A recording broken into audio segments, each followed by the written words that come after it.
Hey everyone, Brian from gardengrid.com here. Today we are going to be topping our tomato plants to make them a bit more manageable. They've actually grown quite a bit taller than our tomato cages can support, and because of that they're starting to fold over and have basically difficulty supporting themselves. So we have two types of tomatoes growing. We have our grape tomatoes here that you can see starting to poke through and turn orange, and we have beefsteak tomatoes which haven't started producing yet.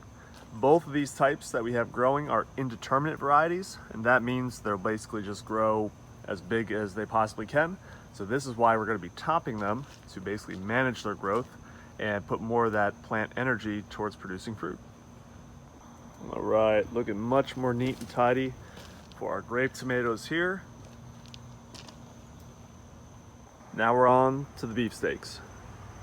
All right, our beefsteak tomatoes are now all topped and hopefully a little bit more manageable. So topping, as the name implies, is basically cutting away the top portion of your plant. That way more of the plant's energy can be dedicated towards fruit production and a denser growth in a more manageable space.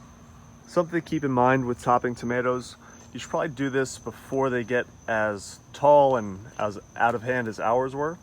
Unfortunately, we've been a little busy, so we neglected them a little bit, so we may have a little bit of plant stress, which could slow down production. But what we plan to do is to maintain this a little bit more often and hopefully start to see some really amazing growth in the coming weeks.